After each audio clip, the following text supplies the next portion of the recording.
નમસ્કાર મિત્રો, welcome back to my YouTube channel.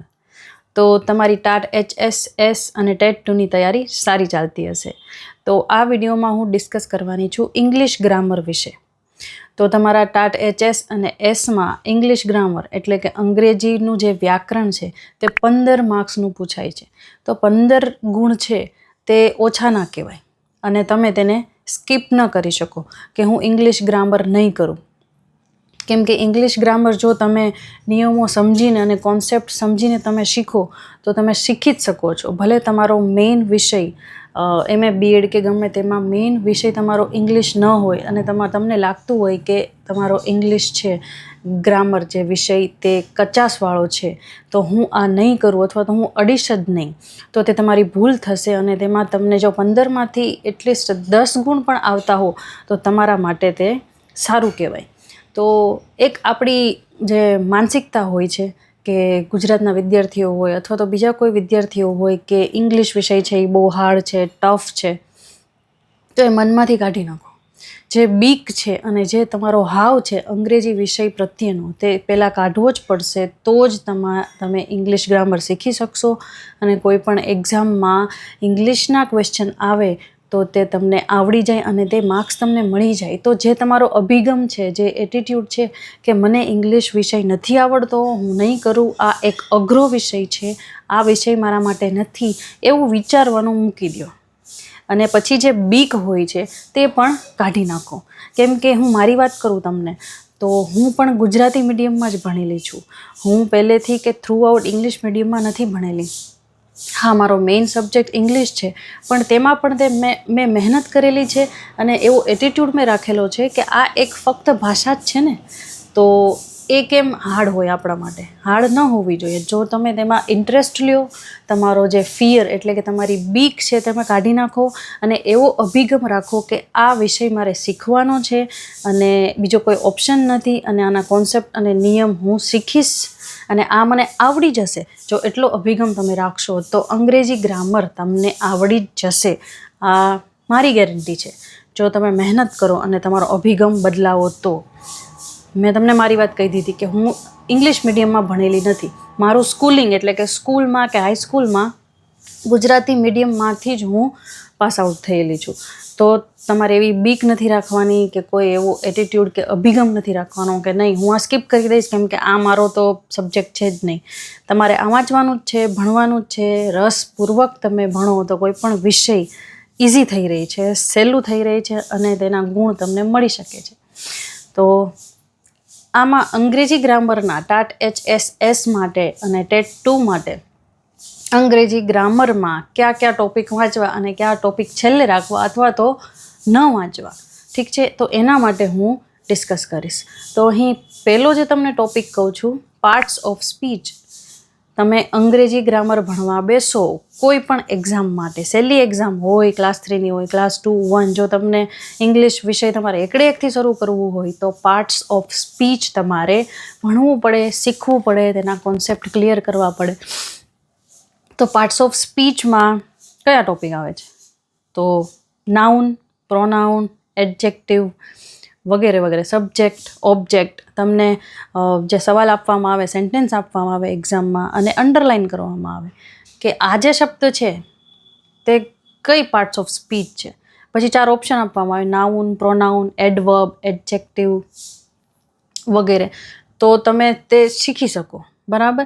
હવે દાખલા તરીકે એડજેક્ટિવ છે તો એડજેક્ટિવ આપણે ગુજરાતીમાં વિશેષણ કહીએ કે નામના અર્થમાં વધારો કરે તેને એડજેક્ટિવ કહેવાય, વિશેષણ કહેવાય. કે વિદ્યાર્થી, પણ વિદ્યાર્થી છે કેવો છે? હોશિયાર વિદ્યાર્થી છે. તો તમે જો ગુજરાતી ગ્રામર તમને આવડી જતું હોય તો એ સેમ ઇંગ્લિશ ગ્રામર કેમ ના આવડે તમને? ઇંગ્લિશમાં આપણે કરીએ હોશિયાર વિદ્યાર્થી છે એનું ઇંગ્લિશ કરીએ આપણે તો ક્લેવર સ્ટુડન્ટ. તો અહીં ક્લેવર જે છે તે સ્ટુડન્ટના અર્થમાં વધારો કરે છે. સ્ટુડન્ટ છે પણ કેવો સ્ટુડન્ટ છે? તો કે ક્લેવર સ્ટુડન્ટ છે.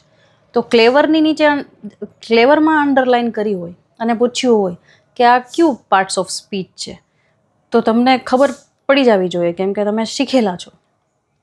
તો કે આ એડજેક્ટિવ છે.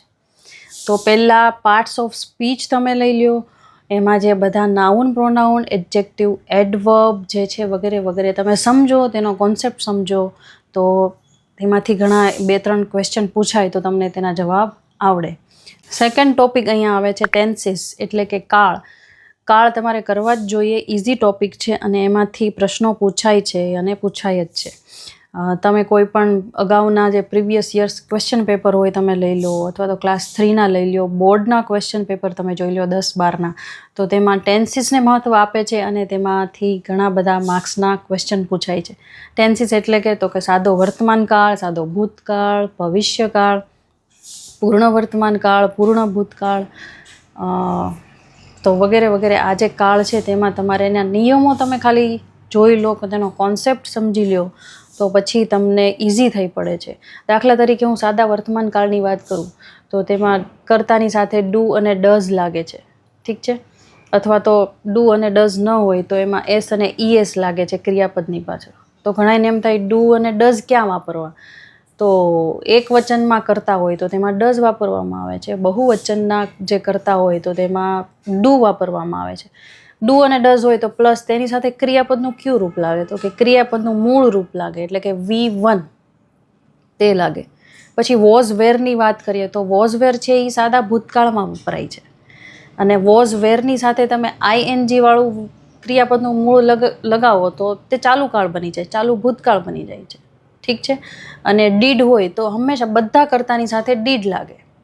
આઈ ડીડ નોટ રાઇટ, તો એમાં પછી તમે આઈ લગાડો કે વી લગાડો, બહુવચનનો કરતા હોય, એક વચનનો કરતા હોય, ગમે તે હોય, તેની સાથે ડીડ જ લાગે, ઠીક છે. તો આવા બધા અલગ અલગ જે નિયમ છે તમારે સમજવા પડે છે, એ યાદ રાખવા પડે છે. કોન્સેપ્ટ સમજીને પણ તમે જે ક્વેશ્ચનની પ્રેક્ટિસ કરો તો જ તમારે ગ્રામરની પ્રેક્ટિસ થાય, ઠીક છે. તો પાર્ટ્સ ઓફ સ્પીચ પછી મેં આ ટેન્સની વાત કરી કે ટેન્સીસ તમારે શીખવા જ જોઈએ, અને તમે શીખી શકો છો 15 દિવસમાં, આઈ થિંક શીખી શકો છો. કોઈ પણ વસ્તુ એવી નથી કે તમે તેના બેઝિક એટલે કે પાયાનું જ્ઞાન તમે 15 દિવસમાં ન શીખી શકો, શીખી જ શકો છો. એવું તમારે હકારાત્મક ભાવ રાખવાનો મગજમાં, ઠીક છે. તેની પછીનો નેક્સ્ટ ટોપિક તમારે કરવાનો છે પ્રિપોઝિશન. હવે પ્રિપોઝિશનમાં શું આવશે, in, on, under, before, after, into વગેરે વગેરે, ઠીક છે. ઇન એટલે કે તો કે અંદરની સાઈડ, માનો કે અંડર એટલે કે નીચે, the cow is sitting under the tree, તો અંડર એટલે કે નીચે, તો ઝાડની નીચે ગાય બેઠી છે. તો એક્ઝામમાં તમને પૂછવામાં આવે કે ધ કાવ ઇઝ સિટિંગ ખાલી જગ્યા ધ ટ્રી, 4 ઓપ્શન આપે, ઇન, ઓન, અંડર, ઇનટુ, તો તમારો જવાબ આવશે અંડર, એટલે કે નીચે, ઝાડની નીચે. તો આવા ઇઝી ક્વેશ્ચન જ પૂછાય છે, બહુ અઘરા નથી પૂછાતા કે યુપીએસસી અને જીપીએસસીમાં જે બધા પૂછાય કે ક્લોઝિસના પ્રકાર કે વગેરે વગેરે. તો આવા તમે પ્રિપોઝિશન કરી નાખો કે ઇન ક્યાં આવે, અંડર ક્યાં આવે, અબોવ ક્યાં આવે, અક્રોસ ક્યાં આવે, તો તમારા માટે સહેલું થઈ જશે, ઠીક છે. પ્રિપોઝિશન પછી આર્ટિકલ, એ એન ધ, તો એ એન ધ આર્ટિકલ પણ એકદમ સહેલો છે કે ભાઈ ડેફિનેટ હોય, ચોક્કસતા હોય તો એમાં ધ આવે, પછી ચોક્કસતા ન હોય તો એમાં એ આવે, એન આવે, પછી એ ક્યાં આવે, એન ક્યાં આવે, એ ઈ આઈ ઓ યુ હોય ઉચ્ચારમાં તો ત્યાં પછી એન આવે, પછી એની સિવાયના હોય તો ત્યાં એ આવે, ચોક્કસતા હોય તો ધ આવે. તો આ પણ તમારે એક ટોપિક કરવાનો છે આર્ટિકલનો. તેના પછી છે ડિગ્રી. ડિગ્રીમાં આવે છે પોઝિટિવ, કમ્પેરેટિવ અને સુપરલેટિવ. તો આ 3 ડિગ્રી છે, તેના નિયમો તમે સમજી લો, યાદ રાખી લો, તો ડિગ્રીના ક્વેશ્ચન પણ પૂછાય છે, એવું નથી કે નથી પૂછાતા, પૂછાઈ શકે છે. તો તમારે ડિગ્રીનો કોન્સેપ્ટ પણ ક્લિયર કરવો જોઈશે. નેક્સ્ટ છે ક્વેશ્ચન ટેગ. ક્વેશ્ચન ટેગ એકદમ નાનો ટોપિક છે અને સહેલો છે, ઠીક છે. માનો કે સવાલ હોય આગળનો, ક્વેશ્ચન ટેગમાં પૂછાય અને પાછળ તમને ખાલી જગ્યા આપેલી હોય, તો આમાં શું આવશે, તો જે સવાલમાં એટલે કે તમારો ક્વેશ્ચન છે એમાં જો હકારાત્મક ભાવ હોય, હકારમાં હોય ક્રિયાપદ, તો તમારો ક્વેશ્ચન ટેગ છે તે નકારમાં હોય, અને જો નકારમાં જે સેન્ટેન્સ આપેલું છે તો તેનો ક્વેશ્ચન ટેગનો જવાબ છે તે હકારમાં આવશે. તો ડીપલી તમે યુટ્યુબ વિડીયો કે અથવા તો કોઈ બુક્સમાંથી તમે ક્વેશ્ચન ટેગનો ટોપિક પણ તમે શીખી શકો છો. જો તમારી માંગણી હશે તો હું ગ્રામરના ટોપિક પણ બધા આ યુટ્યુબ ચેનલ પર શીખવાડીશ. તો ક્વેશ્ચન ટેગ પછી આપણે આવશે, તમારે કરવાનો છે ડિક્શનરી મુજબ જે શબ્દના ક્રમ ગોઠવવાના હોય છે ABCD મુજબ, તે પણ તમારે કરવા જ જોઈએ. આ તો એકદમ ઇઝી ટોપિક છે. ABCD મુજબ એટલે કે ડિક્શનરીના ક્રમ મુજબ, ગુજરાતીમાં આપણે કહેતા હોય છે શબ્દકોશના ક્રમ મુજબ ગોઠવો. ઇંગ્લિશમાં પણ એવી રીતે પૂછાય છે. ઇઝી ટોપિક હોવા છતાં પણ ઉતાવળમાં અલગ ક્રમ એટલે કે ખોટો ક્રમ ગોઠવાઈ જાય છે અને તેનો માર્ક તમે ગુમાવી દો છો. તો શાંતિથી, જો તમારે એની પ્રેક્ટિસ કરવી હોય, આમ તો આવડી જાય, પણ પ્રેક્ટિસ કરવી હોય અને શીખવું હોય તો શીખી પણ જાજો. કોઈ પણ ટોપિકને સહેલો ગણી અને તમે શીખા વગર એને અવોઇડ નહીં કરતા, તો એક્ઝામમાં પછી તમારી ભૂલ થઈ જાય. જો તમે તેને અવોઇડ કરો અને તમે થોડાક ઓવર કોન્ફિડન્ટ થઈ જાઓ કે આ ટોપિક તો મને આવડે છે, તો એવું નહીં કરતા. ડિક્શનરીના ક્રમ મુજબ, શબ્દકોશના ક્રમ મુજબ ઇંગ્લિશ ગ્રામરમાં આવે છે તો તે તમે શીખી જ લેજો. નેક્સ્ટ છે એક્ટિવ પેસિવ. એક્ટિવ પેસિવ પણ એક ફેમસ ટોપિક છે કે આ કોમ્પિટિટિવ એક્ઝામમાં પૂછાય છે. ટાટ HSS, ટેટ 1, ટેટ 2 હોય તો તેમાં એક્ટિવ પેસિવ વોઇસ હોય જ છે. એક્ટિવ પેસિવ છે એકદમ ઇઝી છે. મગજમાં એવું જ રાખવાનું કે ઇઝી ટોપિક છે, મારે કરવાનો છે, મહેનત કરીશ, પ્રેક્ટિસ કરીશ એટલે ઓટોમેટિક તમને આવડી જ જશે. તો એક્ટિવ પેસિવ પણ તમારે કરવાના. અને જે મેં આટલા ટોપિક કીધા છે તમારે ફરજિયાત કરવાના છે, સમજવાના છે. એવું હોય તો પ્રેક્ટિસ કરજો. અને લાસ્ટમાં જે ટોપિક તમારે રાખવા હોય તો વોકેબ્યુલરી એટલે કે શબ્દ ભંડોળ અને સિનોનિમ્સ એટલે સમાનાર્થી શબ્દ, એન્ટોનિમ્સ એટલે કે વિરોધી શબ્દ. તો હું તો કહું છું કે અત્યારે ટાટ HSS કે ટેટ 2 માટે આ કરતા નહીં. વોકેબ્યુલરી કરવાની નથી, સિનોનિમ્સ નથી કરવાના. કેમ કે જે આ જે ટોપિક છે ને, વર્ષોથી કે મહિનાઓથી જે લોકો ઇંગ્લિશ બુક્સ વાંચતા હોય છે, જેનું વાંચન અંગ્રેજીમાં હોય છે, તેનામાં શબ્દ ભંડોળ વધારે હોય છે અને તે લોકો યાદ રાખી શકે છે. ગોખણપટ્ટી તમે સિનોનિમ્સ અને એન્ટોનિમ્સમાં કરશો તો તમારી એનર્જી વેસ્ટ થશે, સમયનો પણ વ્યય થશે. તો તમારે અત્યારે વોકેબ્યુલરી એટલે કે શબ્દ ભંડોળ કરવાનો નથી. માનો કે કોન્ટેમ્પલેટ શબ્દ તમને આપ્યો હોય આમ અને નીચેથી તમારે ઓપ્શનમાંથી તેનું સિનોનિમ્સ શોધવાનો હોય છે. તો કોન્ટેમ્પલેટનો થાય છે પોન્ડર. તો તમને અત્યારે યાદ નહીં રહે, 1 મહિનાની વાર છે એક્ઝામમાં. તમે લાંબા સમયથી ઇંગ્લિશ બુક રીડ કરતા હોય, ઇંગ્લિશ બુક તમને વાંચવાનો શોખ હોય તો તમને આવા શબ્દો, શબ્દ ભંડોળ આવડશે, બાકી નહીં આવડે.